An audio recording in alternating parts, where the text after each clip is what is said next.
Hello, this is Dr. Marty Klein. Today I want to talk about sex and choking.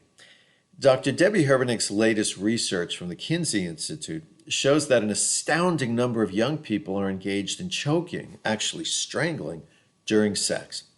This has become a common activity at about the same time that it's become popular in pornography. As every anti-porn activist insists over and over, porn is filled with images of men using sex to dominate women, forcing them, gagging them during fellatio, slapping or spanking them, tying them up, gangbanging them. It certainly is not hard to find depictions of aggressive or painful sex in porn, although they are, of course, consensually planned and acted. And on the other hand, let's remember that that stuff is still a minority of porn. In pornography, aggression, domination, and submission constitute a common visual expression of excitement and arousal, although that's not how it has to work in real life, which offers many forms of excitement and arousal beyond the visual. In porn, common examples include fisting, anal sex, and now choking, which are almost always shown done by men to women, not with women, to women. These are visual depictions of arousal using the vocabulary of power. He's so excited that he chokes her. She's so excited that she wants to experience the power of him choking her. In porn, that's no problem, but in real life, what is the actual enjoyment in doing or receiving those things? For most participants, the gratification is mental, not physical. These activities typically don't provide the pleasure or connection that most people say they want from sex. So why are more and more people doing them? For an increasing number of people, sex has become a symbolic activity rather than a literal, experiential, physically pleasurable one. This has happened not just concurrent with the development of internet porn, but of the internet in general. Today, Western people increasingly live mediated lives rather than literal lives. Consider, we create TikTok videos that only provide satisfaction if other people watch them. Creating them gives most people very little pleasure. We photograph our restaurant meals so that others will envy us. Enjoying a delicious dinner may be secondary. We take videos of concerts and of the Grand Canyon instead of focusing our attention on these spectacles.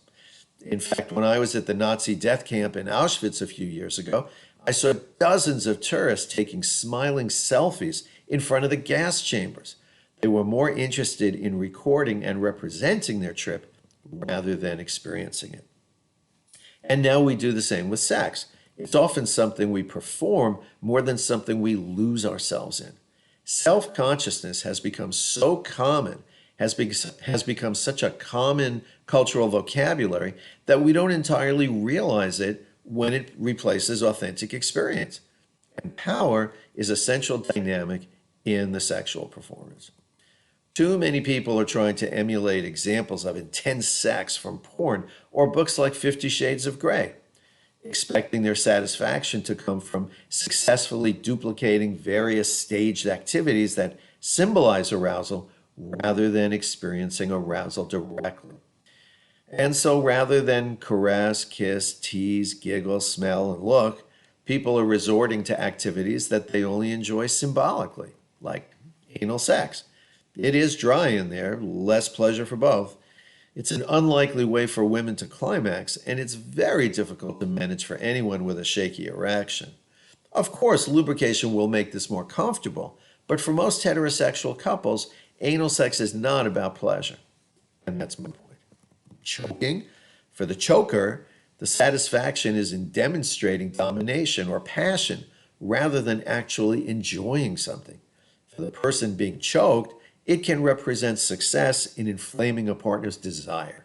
Or maybe it's just a way of paying unpleasant dues for the parts of sex that the choked person does enjoy.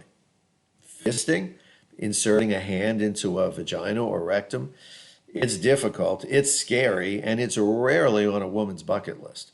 What's in it for the guy doing it except to prove how excited he is? What's in it for the other person who rarely asks for it?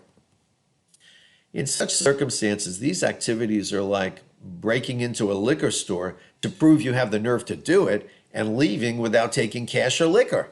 It provides a symbolic rush rather than an actual payoff. Now, what about BDSM, which most of us agree is a legitimate form of sexual expression? BDSM is erotic power play, consciously playing cooperatively with power dynamics in erotic contexts. It can be a grand form of connection and sharing. The choking revealed in the Kinsey study isn't actually BDSM. According to the research, it usually is not discussed ahead of time. It results in no emotional connection or transcendence. There's no sense of partnership, and there's no safe word. Safe word like, let's agree that dinosaurs means stop now, really, I mean it. It's one person doing it to another without her permission and certainly without her enthusiasm. She's tolerating it rather than enjoying the cooperative submission. This is not BDSM. If you ask people experienced with BDSM, they'll tell you that it's primarily about trust. It's partners using their bodies to create and share transcendent experiences. It's not simply about pain with people smacking away at each other. Leather whips or hot candle wax notwithstanding, nobody likes stubbing their toe or banging their funny bone or being smacked or choked without any context. I have no quarrel with any way that consenting adults play together. But it's sad how some people are indeed whacking away at their partner, each of them getting very little out of it, maybe thinking they're doing BDSM. Worse, one of them may think that they're having great sex, while the other one is putting up with something terribly unpleasant. They don't know what they're missing.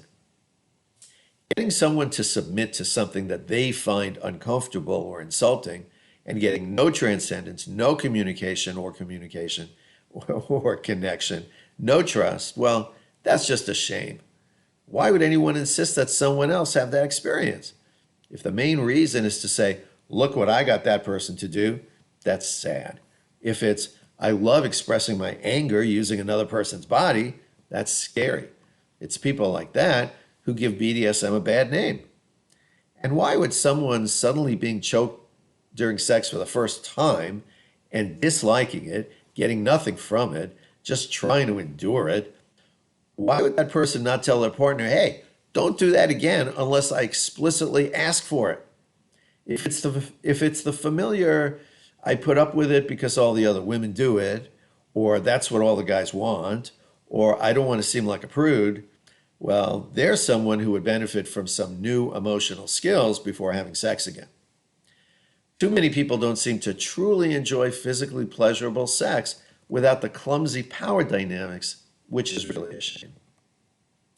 To create enjoyable sex, each of us needs sexual intelligence, emotional skills, communication skills, body awareness, and self-acceptance. In an age of emotional disengagement and mistrust of offline activity, too many people can't do it.